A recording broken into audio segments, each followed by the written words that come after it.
rero akamirwa abana abatini bakeneka yanda kujyana imihanda akakujyana imanga gizaterekana uhanga gizaterwa ndewe binga n'abantu dore matabugabo garata ivumera gwitekarama mungere mwiza bankanigisha n'ingongoro turinde ubwo ribondo nuko mubyeyi rero uraza kunkunda nze ngusanga nivuga kuko wacu stiri bigware. Yes, reka ngusuza kandi mwifurize kugira ibihe byiza ikaze kuri Johnny TV Rwanda. Nkuko byakomeje kugenda bigaragazwa n'amakuru akomeje kugenda atangazwa n'ibitangaza makuru bitandukanye mu Rwanda n'ayandi makuru akomeje kugenda avuga ku mbuga nkoranyambaga uretse ubukwe bwa agapromota ndetse n'uwitwa MIki cyangwa se mukobwa Jana Sife yakomeje kugenda agaragaza ko yishimiye kuba agiye kubana n'umugabo, bikaba ari ibintu byiza cyane mu by'ukuri byakomeje kugenda bishimisha abakomeje kugenda bakunda iyi couple cyangwa se urukundo rwa agapromota ndetse na mukobwa Jana Sife.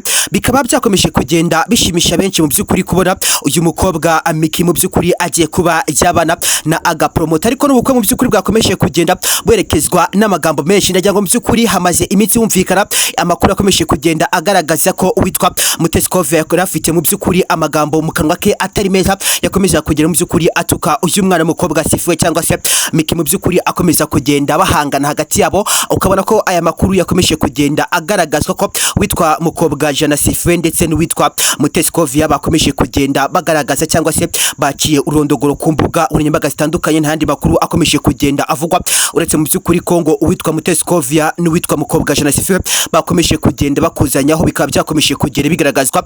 Ariko kuri akanya nagira ngo mu by'ukuri tubashe kwa twareba amagambo yatangajwe n'uwitwa SICOVIA cyangwa se ibyakomeje kugenda bigaragazwa na SICOVIA, ndetse tunarebe udushya twashe kuba twabera mu bukwe bwa agapromota ndetse na mukobwa Jana Sife cyangwa se MIki umwite uko bishaka bitewe nuko wamumenye cyangwa se nuko umukunda. Akomeza kugenda agaragara mu kuba yakina filime nyarwanda, ndetse kandi akaba n'umwe mu bakobwa mu Rwanda bakomeje kugenda bakora sinema nyarwanda bakaba bayizamura ku rundi rwego ruhambaye cyane. Kuri aka kanya ukabona ko benshi bakomeje kugenda bishimira mu by'ukuri ubukwe bwa agapromota ndetse na MIki cyangwa se mukobwa Jana Sife uze kumwita uko bishaka bitewe nuko wamumenye. Ndagira ngo mu by'ukuri tubashe kwa twareba ibyakomeje kugenda bigaragazwa muri ubukwe. Ndagira ngo mu by'ukuri akomeje kugenda avugwamo ibisigo byinshi misanga itandukanye, ukabona ko byakomeje kugenda bishimisha abari bitabiriye ubukwe.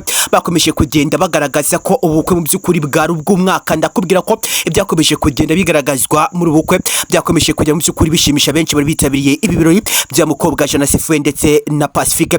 Byakomeje kugenda bishimisha benshi kugeza kuri akanya, ariko ndavuga ko ari ubukwe bwari bwateganyijwe ku itariki 28 z'ukwezi kwa mbere 2026, ariko biza kuba byanjye mu by'ukuri bitabaye babushyira ku itariki 31 z'ukwezi kwa mbere 2026. Ariko mu by'ukuri ntago byashe kuba byabubuza kuba bwagenda neza. Benshi mu bakuzi ba MIki ndetse na agapromota bakomeje kugenda bagaragaza ko mu by'ukuri ubukwe bwakomeje kugenda bubashimisha cyane. Kuri akanya ndagira ngo tubashe kwa twareba ese SICOVIA niki mu by'ukuri akomeje kugenda agaragaza kuri ubukwe kuri side ya SICOVIA byo bimeze gute, cyangwa se SICOVIA mu by'ukuri ari kuba yagaragaza izi reaction kuba mu by'ukuri uwitwa MIki hari amaze iminsi bumvikanisha ko SICOVIA ndetse n'uyu MIki bakomeza kugera mu by'ukuri bagaragaza umwuka utari mwiza cyangwa se kukozanyaho muri social media. Byifashe gute SICOVIA yakiriye ubukwe bwa mukobwa Jana Sife ndetse na igira neza Pacifique mu by'ukuri byari bimeze gute, cyangwa se SICOVIA yaje kuba yakakira ubukwe gute? Reka ngwerese ikaze aho wageze ni kuri Johnny TV Rwanda.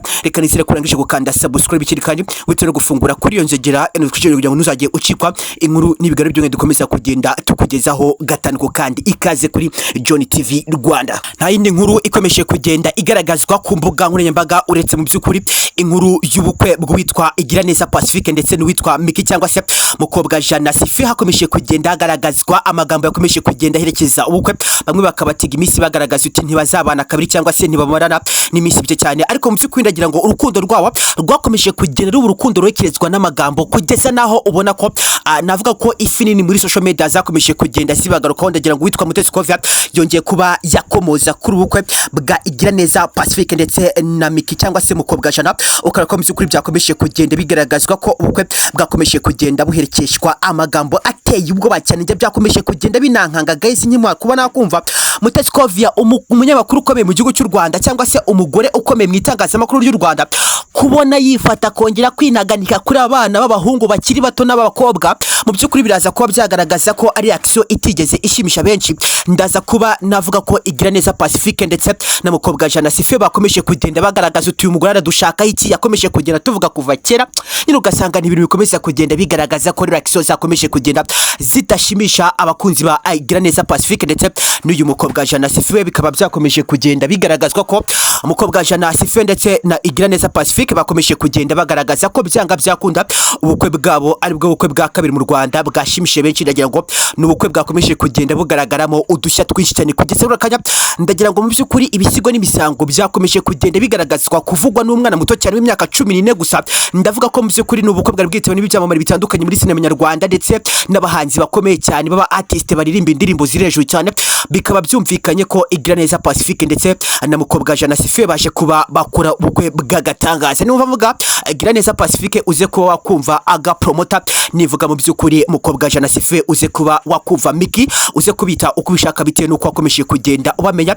Imwe muri couple mu by'ukuri mu Rwanda ikomeje kugenda ivugisha benshi kuri akanya, ariko ukabona ko couple yabo mu by'ukuri yaje kuba yacyagahigo gateye ubwoba cyane, yaje kuba yakora ibyakomeje kugenda binanira izindi couple hano mu gihugu cy'u Rwanda. Tumwe mu dushya twakomeje kugera tugaragara muri ubukwe, ubona ko ari ubukwe bwakomeje kugenda bwitabirwa n'ibyamamare bitandukanye. Benshi bakomeje kugenda bagaragaza ko muri sinema nyarwanda bakomeje kugenda bagaragaza urukundo bamasaba, bakomeje kugenda bavuga ibisigo n'imisambi, bakomeza kugenda bagaragaza ko mu by'ukuri ubukwe bwa aga promoter ndetse na MIki bwakomeje kugenda bushimisha benshi. Benshi bakomeje kugenda batega imitsi iyi couple bakavuga uti aga promoter ndetse ngo na MIki mu by'ukuri ntabwo bazabana igihe kirekire, ariko ndavuga ko ari couple igiye kuba yakabakaba mu myaka 2 ishyira 3.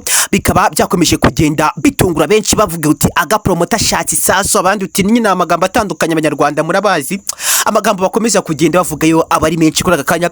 Ukora ko mu by'ukuri nanone mu gihugu cy'u Rwanda bakomeza kugenda bagaragazamo amagambo menshi cyane cyangwa se n'abanyafurika muri rusange. Ndagira ngo nyine ubwo murabizi ibyamamare bikomeje kugenda bigaragaza kongera gushimisha abakunzi babo, ubona ko amagambo ahita ashira ivuga bakavuga cyane, bamwe bakavuga amagambo nyine agiye atandukanye. Nimwumvira mu by'ukuri nkomeje kugenda mvuga afite l'action, muraza kwihangana bitewe nuko nyine bikomeje kugenda bigaragara ko ubukwe bwandenze cyane uwitwa aga promoter ndetse na mukobwa Jana Sife cyangwa se MIki, uze kumwita uko bishaka bitewe nuko wamumenye. Ariko ndavuga ko abana b'abakobwa Nyarugenge nta yandi makuru ari kuvuga uretse mu by'ukuri amakuru y'uwitwa mukobwa Jana Sife ndetse na Igiraneza Pacifique n'abana bagaragaje urukundo. Guys, ndavuga ko iyi yari true love kubera ko benshi bakomeje kugenda bavuga uti aga ndetse na MIki bongeye kuba mu by'ukuri baca amateka cyangwa se baca agasuzuguro. Nkavuga ko ibyakomeje kugenda bigaragazwa n'amateka yakomeje kugenda yandikwa kuri za social media zitandukanye. Uyu mugore bita SICOVIA nawe bakomeje kugenda bamwema kuko murabizi akomeza kugenda agaragaza mu kwishongora cyane, agaragaza ko ari umwe mu by'ukuri mu nkingi ya showbiz nyarwanda bitewe nuko nyine bikomeza kugenda bigaragazwa ko SICOVIA ari umwe mu bagore biteje imbere mu itangazamakuru ryigenga mu gihugu cy'u Rwanda. Nkavuga ko anahagarariye itangazamakuru ryo mu Rwanda, ariko twese twabashe kuba twakumirwa. SICOVIA yifashe ku munwa arumirwa akimara kuba yabona abana bato cyane bakoze ubukwe Nyarugenge, nta yandi makuru uretse aga ndetse na MIki.